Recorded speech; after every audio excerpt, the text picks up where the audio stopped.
Hoy en Aquí te cuento, el hombre que compró una nación. Nací el 17 de abril de 1837 en Hartford, Connecticut. No era un buen año para nacer, al menos no en términos económicos. Estados Unidos había estado creciendo, pero en los meses antes de mi nacimiento, el país fue sacudido por una depresión económica, la famosa crisis de 1837. Los bancos colapsaban, las fábricas cerraban y la gente estaba desesperada. Pero mi familia, los Morgan, teníamos algo más que suerte. Teníamos recursos. Mi padre, Junius Spencer Morgan, era un hombre metódico y calculador. Desde pequeño me di cuenta de que no éramos como los demás. Mientras otros luchaban por sobrevivir, mi padre estaba construyendo conexiones en el mundo de los negocios. Nos rodeaban libros de contabilidad, correspondencias con banqueros europeos y conversaciones sobre el futuro del comercio mundial. Todo esto moldearía mi vida de maneras que no podría haber imaginado. Fui el tercero de 5 hijos. Mi madre, Juliette Pierpont, era una mujer culta, firme y, sobre todo, una visionaria. Aunque mi padre fue quien me mostró el mundo de los negocios, fue mi madre quien insistió en que mi educación debía ser lo más completa posible. Quería que tuviera las herramientas para enfrentar un mundo cambiante y lleno de incertidumbre. A los 14 años, mis padres me enviaron a la English High School of Boston. No era la típica escuela, ni mucho menos, sino una institución creada para preparar a jóvenes para el mundo de los negocios. Allí estudié matemáticas, historia y, sobre todo, finanzas. Sabía que el mundo en el que iba a entrar no iba a ser sencillo, y la educación era la única manera de estar un paso adelante. Estados Unidos estaba en plena expansión industrial. Las fábricas crecían, los ferrocarriles se extendían y la nación necesitaba hombres preparados para administrar grandes cantidades de dinero y manejar riesgos. Yo no era diferente a esos jóvenes con sueños de grandeza, pero había algo que me distinguía: mi apellido, Morgan, y sabía que ese nombre traía consigo una enorme responsabilidad. Mis padres decidieron que la mejor manera de completar mi educación era enviarme a Europa. Estudié en la Universidad de Gotinga, en Alemania, donde aprendí alemán y matemáticas avanzadas.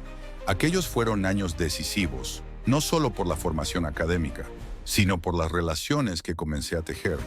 Sabía que Europa y América estaban destinadas a unirse a través del comercio y la banca, y yo estaba preparado para ser uno de los hombres que haría que eso sucediera.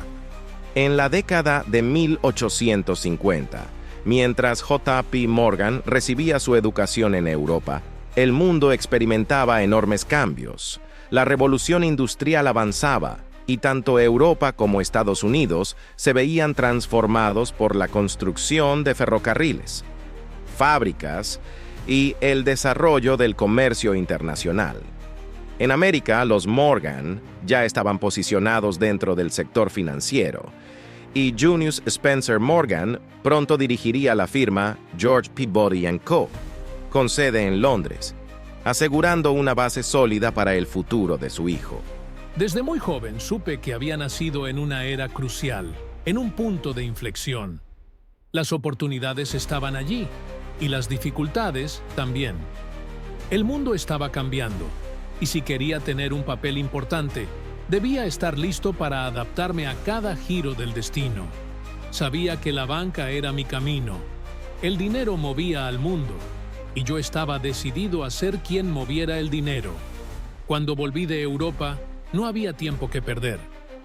Estados Unidos estaba creciendo de manera imparable, pero también era un país lleno de incertidumbre. La guerra civil estaba a la vuelta de la esquina, y el país entero se encontraba dividido entre el norte y el sur. Aún no lo sabía, pero la guerra traería consigo enormes oportunidades financieras. Mi primer trabajo serio en la banca fue en la firma Duncan, Sherman & Company, en Nueva York. No era la primera opción que muchos hubieran tomado, ya que había firmas más establecidas, pero sabía que este era mi trampolín para algo más grande. Comencé haciendo pequeños préstamos y transacciones, pero rápidamente me di cuenta de algo crucial.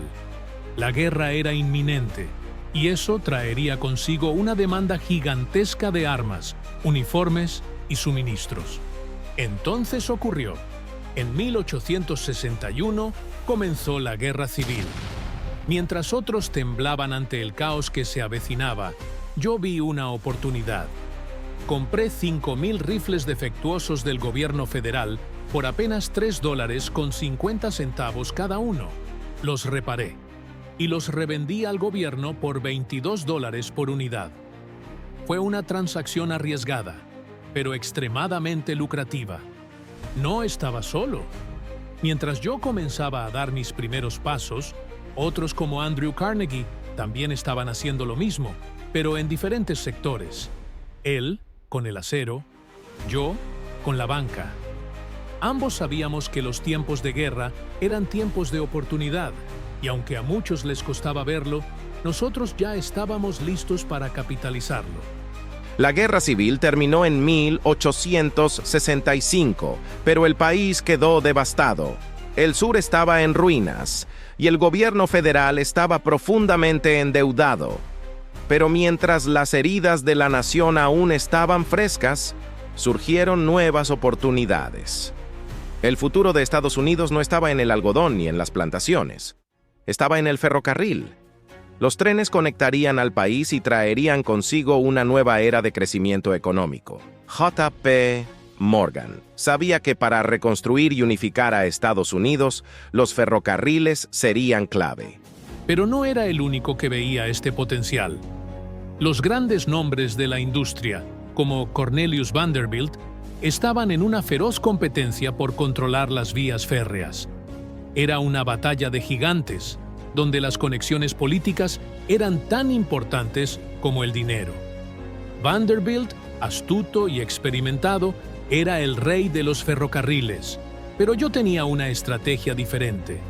En lugar de competir directamente, opté por financiar y reestructurar empresas que estaban en problemas, llevándolas a la rentabilidad y haciendo crecer mi influencia desde las sombras. En aquel tiempo, la política y los negocios eran inseparables. Los líderes políticos sabían que necesitaban del capital para construir la infraestructura del país. Y los banqueros, como yo, sabíamos que necesitábamos el apoyo del gobierno para asegurarnos de que nuestros proyectos prosperaran. Mi habilidad para negociar con ambos lados, tanto con los industriales como con los políticos, fue lo que me permitió consolidar mi posición en el mundo de las finanzas. Uno de los momentos decisivos en mi carrera fue en 1879, cuando lideré la reestructuración de la compañía ferroviaria de Vanderbilt. A pesar de su poder, la empresa estaba en una situación crítica, y fue en ese momento que intervine para consolidar sus deudas y reorganizarla. No solo salvé la empresa, sino que aseguré mi lugar en el sector más importante de la economía americana. Estados Unidos estaba en plena expansión industrial, y el ferrocarril no era solo un medio de transporte, era el pilar sobre el cual se construiría el futuro del país. Al invertir y controlar las principales líneas ferroviarias, me aseguré de que mi influencia en la economía creciera exponencialmente, pero con cada movimiento que hacía, también me ganaba enemigos. La política, la prensa y otros industriales no estaban siempre de acuerdo con mis métodos, pero yo sabía que el éxito requería decisiones firmes. A medida que avanzaba hacia la década de 1890, la revolución industrial estaba en pleno apogeo. Las fábricas y los ferrocarriles eran la espina dorsal de la economía. Pero también había competencia feroz. Mientras J.P. Morgan expandía su imperio financiero, otros como John D. Rockefeller en el sector del petróleo y Andrew Carnegie en el acero también estaban floreciendo. Era una carrera contra el tiempo y cada decisión contaba. La morganización es un término que se refiere al proceso mediante el cual J.P. Morgan y su equipo transformaron y consolidaron numerosas industrias en Estados Unidos, particularmente en el sector ferroviario y más tarde en la industria manufacturera y financiera. A finales del siglo XIX, el país estaba experimentando una rápida expansión industrial, pero también enfrentaba desafíos significativos, como la sobreproducción, la competencia feroz y las ineficiencias operativas. Así es. Cuando comenzamos a hablar de la morganización, lo que realmente queríamos hacer era crear organizaciones más eficientes y fuertes. La idea era fusionar empresas que, a pesar de ser competitivas, luchaban por sobrevivir en un mercado caótico. Sabía que la consolidación era el camino hacia adelante. Morgan y su equipo comenzaron a comprar acciones de compañías que estaban en apuros, reorganizándolas bajo un mismo paraguas corporativo. Este enfoque no solo ayudó a estabilizar las empresas en dificultades, sino que también generó un control significativo sobre sectores enteros de la economía. Al hacerlo, Morgan pudo influir en el curso de la industria estadounidense de una manera sin precedentes. Un ejemplo claro de esto fue el caso del ferrocarril en el que estuve involucrado. Al fusionar empresas como el Pennsylvania Railroad con otras líneas, pudimos no solo reducir costos, sino también mejorar el servicio. Me di cuenta de que, si uníamos fuerzas, podríamos proporcionar un sistema ferroviario más robusto y eficiente que beneficiaría a todos. La morganización se convirtió en un modelo para futuras fusiones y adquisiciones, sentando las bases para la forma en que se llevarían a cabo los negocios en la era moderna. Sin embargo, no estuvo exenta de controversia. La creciente influencia de Morgan y su capacidad para manipular el mercado despertaron críticas y sospechas, especialmente entre quienes temían que una concentración de poder pudiera perjudicar la competencia y perjudicar a los consumidores. Claro, había resistencia. La gente veía en mí un titán industrial, y a menudo se preguntaban si mis acciones eran en beneficio de la economía o simplemente un camino hacia mi propio enriquecimiento. Pero siempre creí que, al final, un negocio bien administrado no solo benefició a los accionistas, sino también a la sociedad en su conjunto. Un día, en 1887, me reuní con algunos de los más poderosos industriales en una cumbre en Nueva York. Sabía que el Pennsylvania Railroad estaba lidiando con pérdidas financieras significativas. A medida que la industria del ferrocarril crecía rápidamente, también lo hacía la competencia. Las tarifas estaban bajando y los costos operativos eran altos. El Railroad necesitaba urgentemente una solución para estabilizarse. En esa reunión propuse la idea de una fusión. Los accionistas estaban indecisos, pero sabía que, si no actuábamos, las pérdidas serían devastadoras. Convencer a Thomas A. Scott, el presidente de la compañía, era clave. Morgan tenía la reputación de ser un negociador astuto, y su habilidad para persuadir a líderes industriales fue fundamental. Al ofrecer una visión de un futuro más fuerte y unificado, Morgan pudo articular los beneficios de la fusión, lo que a su vez ayudó a calmar los temores de los accionistas indecisos. JP, esto no es solo un negocio, es nuestro legado. ¿Por qué deberíamos confiar en ti? Porque tengo la visión y el capital para llevar esta empresa a nuevas alturas. Juntos, podemos reestructurar y convertirnos en un gigante. Esto es más que un negocio, es nuestra responsabilidad. Al final, convencí a Thomas A. Scott, presidente de la compañía, de que unirse a nosotros era la única salida. No solo me interesaba la industria ferroviaria, quería dejar una huella en algo verdaderamente innovador. En mi búsqueda, me topé con una nueva tecnología que estaba en pleno desarrollo, la energía eléctrica. Fue entonces cuando decidí que debía involucrarme. Realicé una importante inversión en el trabajo de Thomas Edison, un inventor que, en ese momento, estaba desarrollando la bombilla impulsada por corriente directa. Morgan sabía que el futuro estaba en la electricidad, y su instinto empresarial lo llevó a colaborar estrechamente con Edison. En un acto audaz, le pidió a Edison que utilizara su casa para probar una instalación de iluminación completa. Thomas, ¿qué te parecería si utilizamos mi casa como laboratorio? Quiero que demostremos al mundo que la electricidad puede iluminar un hogar. Es una idea arriesgada, JP, pero si funciona cambiará todo. Necesitaré un generador y, bueno, muchas bombillas. No hay problema, tenemos los recursos, vamos a hacerlo. Así fue como mi casa se convirtió en la primera residencia privada del mundo iluminada con electricidad. Recuerdo aquellos meses de prueba y error, con un generador, cientos de metros de cable y más de 400 bombillas. Cuando finalmente se encendió la luz, fue un momento histórico. La noticia se propagó rápidamente, atrayendo la atención del público y de la prensa. «Mira, Thomas, la luz. Esto es increíble. La gente tiene que verlo». El éxito de la instalación en la casa de Morgan no pasó desapercibido. Los más adinerados de la ciudad comenzaron a demandar iluminación eléctrica en sus hogares, y Morgan vio una oportunidad. Debemos capitalizar esto. Financiemos la Edison Electric Illuminating Company. Es el momento adecuado. Sin dudarlo, Morgan financió la Edison Electric Illuminating Company. En solo unos meses, el valor de la naciente compañía se disparó. Thomas, esta compañía va a cambiar el mundo. No solo estamos vendiendo luz, estamos vendiendo progreso.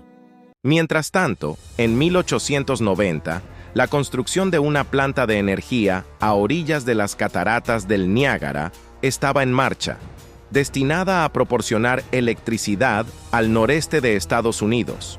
En esa época, había una feroz competencia entre Edison y Nikola Tesla por obtener el contrato para suministrar los generadores. Edison contaba con el apoyo de Morgan, mientras que Tesla era respaldado por George Westinghouse. Thomas, debemos ganar este contrato. La planta de Niágara es crucial para nuestra visión. Lo sé, jefe, pero Westinghouse y Tesla no son adversarios fáciles. Tienen una tecnología innovadora.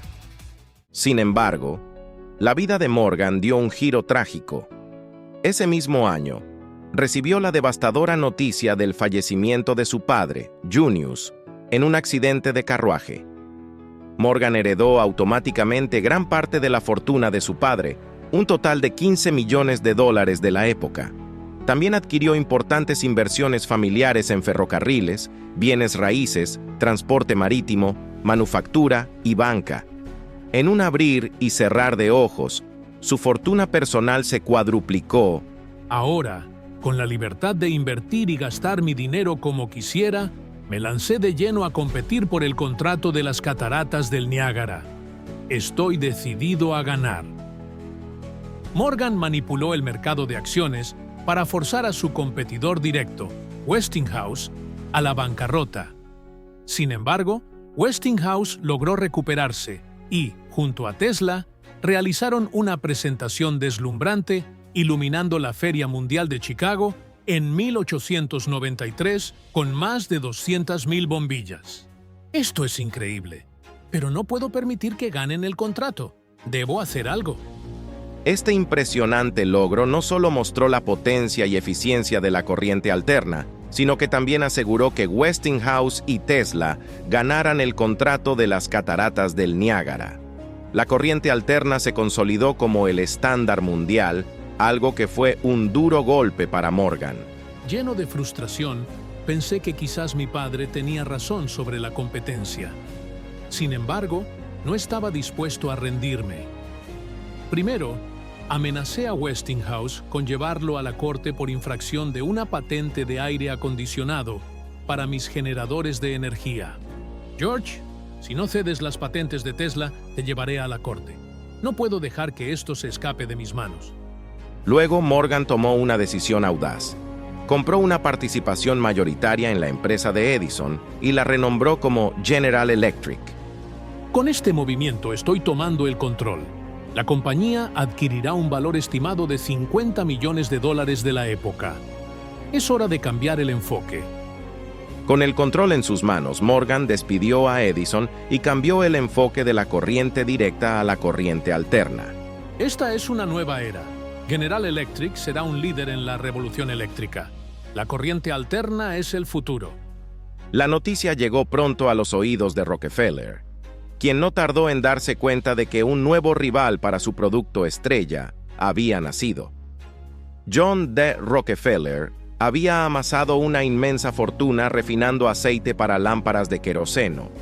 las cuales iluminaban las casas y calles de las ciudades. Aunque dicha sustancia era muy inflamable y bastante peligrosa, Rockefeller se las ingenió para posicionarse como el productor más grande del mercado.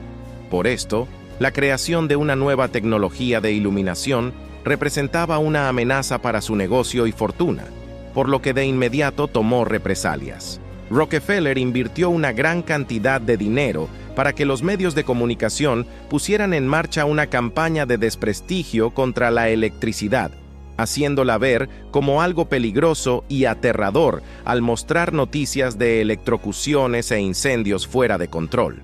El magnate petrolero sabía que, si el público se asustaba, el queroseno podría seguir siendo la fuente de iluminación preferida por las personas. Sin embargo, el avance acelerado de la tecnología eléctrica y la gran acogida que tuvo entre el público debido a que era muy asequible, terminó por hundir las ventas del queroseno, por lo que Rockefeller no tuvo otra opción que aceptar su derrota y cambiar de estrategia, enfocándose en producir gasolina para motores de combustión interna con los residuos de la refinación del queroseno. Cuando la crisis de 1893 golpeó, el país estaba al borde del colapso. La especulación había llevado a la economía a un punto crítico, y la confianza en el sistema financiero se desvanecía. La situación era caótica. Las quiebras bancarias se multiplicaban y el desempleo se disparaba. En medio de este caos, muchos miraban hacia JP Morgan esperando una respuesta. Si no encontramos una solución pronto, esto podría llevar a una depresión económica devastadora. Necesitamos un líder. ¿Dónde está Morgan? Necesitamos su intervención. El murmullo crece y la desesperación se siente en el aire. JP, estamos al borde del desastre. La nación necesita este préstamo. Pero, ¿cómo podemos confiar en que será suficiente? La situación es crítica y la confianza se ha desvanecido. Señor presidente, no solo le ofrezco un préstamo de $65 millones en oro, le ofrezco una estrategia para revitalizar esta nación. La confianza en el sistema financiero comenzará aquí. Juntos, podemos restaurar la estabilidad. Debemos dar un ejemplo al resto del país. De inmediato, me reuní con otros banqueros importantes como Henry Clayfrick para discutir cómo enfrentar la crisis. JP, la nación necesita un respiro. ¿Qué propones? El gobierno no tiene el oro necesario para respaldar su deuda. Si esto sigue, la situación se tornará insostenible. Debemos actuar de inmediato, Henry. Ofreceré un consorcio de banqueros para prestar al gobierno. Es nuestra oportunidad de estabilizar la economía y restaurar la confianza del público. Los banqueros se inclinan hacia adelante, escuchando atentamente mientras JP Morgan organiza el consorcio. Vamos a formar un grupo sólido. Si unimos nuestras fuerzas, podremos hacer frente a este desafío. Necesitamos ofrecer un respaldo contundente al gobierno, no solo en términos de dinero, sino también de confianza. La gente necesita ver que el sistema financiero no está en ruinas. JP, ¿qué garantías tenemos de que el gobierno podrá devolver este préstamo? La situación es extremadamente inestable. Es precisamente eso lo que debemos demostrar. Si mostramos unidad y determinación, el público recuperará la confianza. Aún podemos marcar la diferencia. Necesitamos ser audaces. Morgan sabía que esta era su oportunidad para cambiar el rumbo del país, pero también era un riesgo monumental. La presión estaba sobre él y el tiempo se agotaba. La economía de la nación dependía de sus decisiones en los días que venían. Si te gustó esta primera parte, dale like y compártela. No te olvides de activar la campanita para que no te pierdas la segunda parte de mi historia.